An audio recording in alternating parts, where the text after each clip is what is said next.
Hello everyone, welcome to Talks with Manny, where I am your host Manny, and in today's video we'll be talking about episode 2 of Boruto. Now before we get any further into this video, I'd like to state that this will of course have heavy spoilers to this episode and perhaps the series as a whole. Now, just like the first episode of my review series, this anime in particular, is already 61 episodes ahead of this episode, so I'm jumping into this a little late. So it's not going to be like a review. It's mostly going to be like a mini summary and then, my thoughts on the episode. As we are already so far ahead of this, my in-depth review doesn't really matter because a million other people have done it. And with that warning out of the way, we can start with the actual review of the episode. The episode starts off with Shino explaining the new role that the Academy has taken on in the Boruto age of Konohakure. It is no longer only focused on ninjutsu.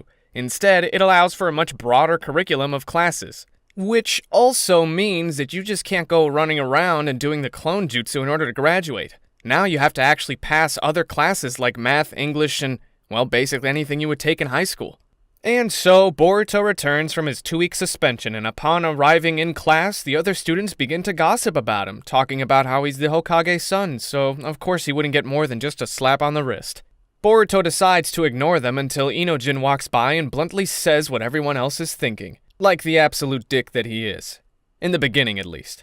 Boruto scoffs it off and extends his hand in friendship.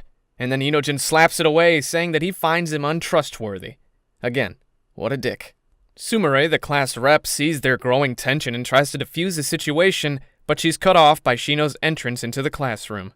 Later that day, during their assessment practice, where they test everyone's strengths and weaknesses, Boruto manages to score the second best time. Boruto asks Denki who got the first best, and it turns out to be a student named Iwabe who wasn't even present.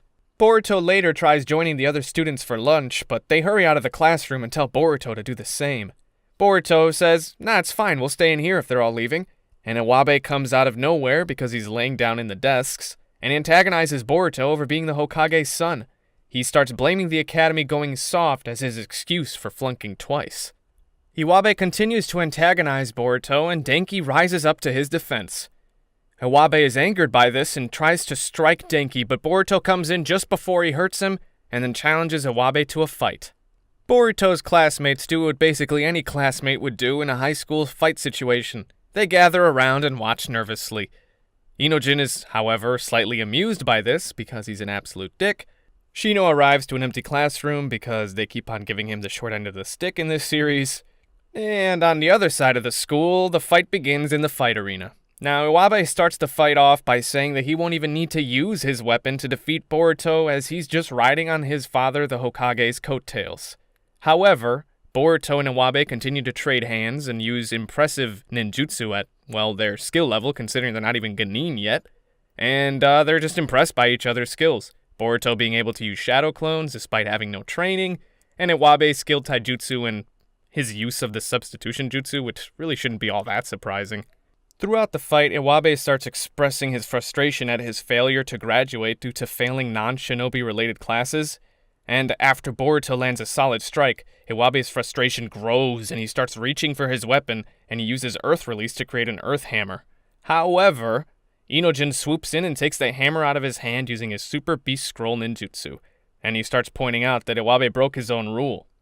Iwabe then realizes his mistake and concedes to Boruto. The episode ends with Boruto gaining the trust of the class and proving that he isn't riding on anyone's coattails. And Iwabe decides to start attending class again like a normal student would if they actually want to graduate. And now that we have that plot synopsis out of the way, I can start to talk about how I felt about this episode. Because again, this isn't really going to be a full review, it's mostly just a mini summary and a tiny little bit of how I felt about the episode. As again, we are 61 episodes past this point in the anime currently, and I'd like to catch up at some point, so we're just going to be skipping a lot of the in-depth review, unless we get to some crazy episode where some crazy stuff is going down, but I don't really see that happening anytime soon. So, into the part where I talk about my feelings and stuff. Now, I'm sure most people watching Boruto have watched the original Naruto and Naruto Shippuden, so they have a very strong attachment to the characters such as Naruto, Sasuke, maybe Sakura, I guess, Hinata, Shikamaru, and all those other characters and stuff. So, it was really nice, this episode in particular, because it kind of gives you this polar opposite of what Boruto's upbringing is compared to his father Naruto.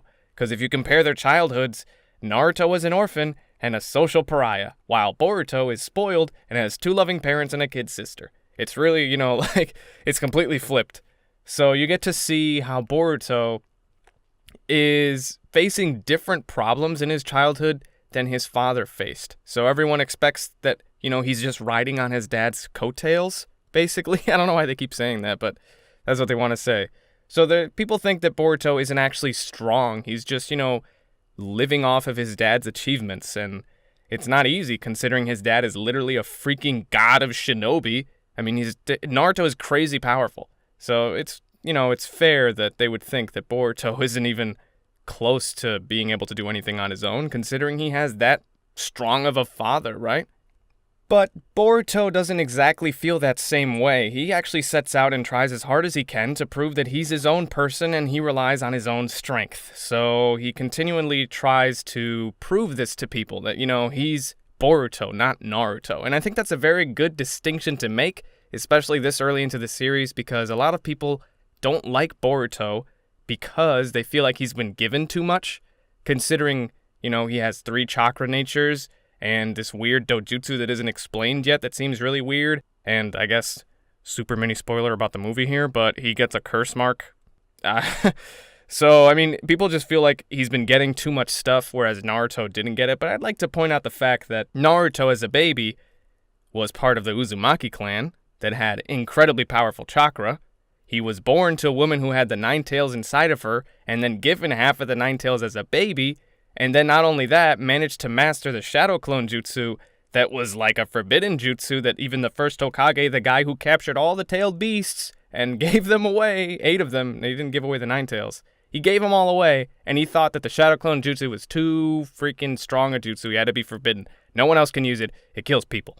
Naruto learned that, and he couldn't even do the Clone Jutsu. And then he learns the Rasengan, which was a jutsu that it took 3 years for the 4th Hokage to create. And he learns it in like a month. Like, Naruto was pretty crazy as a kid, but that's another topic for another video. Okay, yeah, sorry about that little rant there.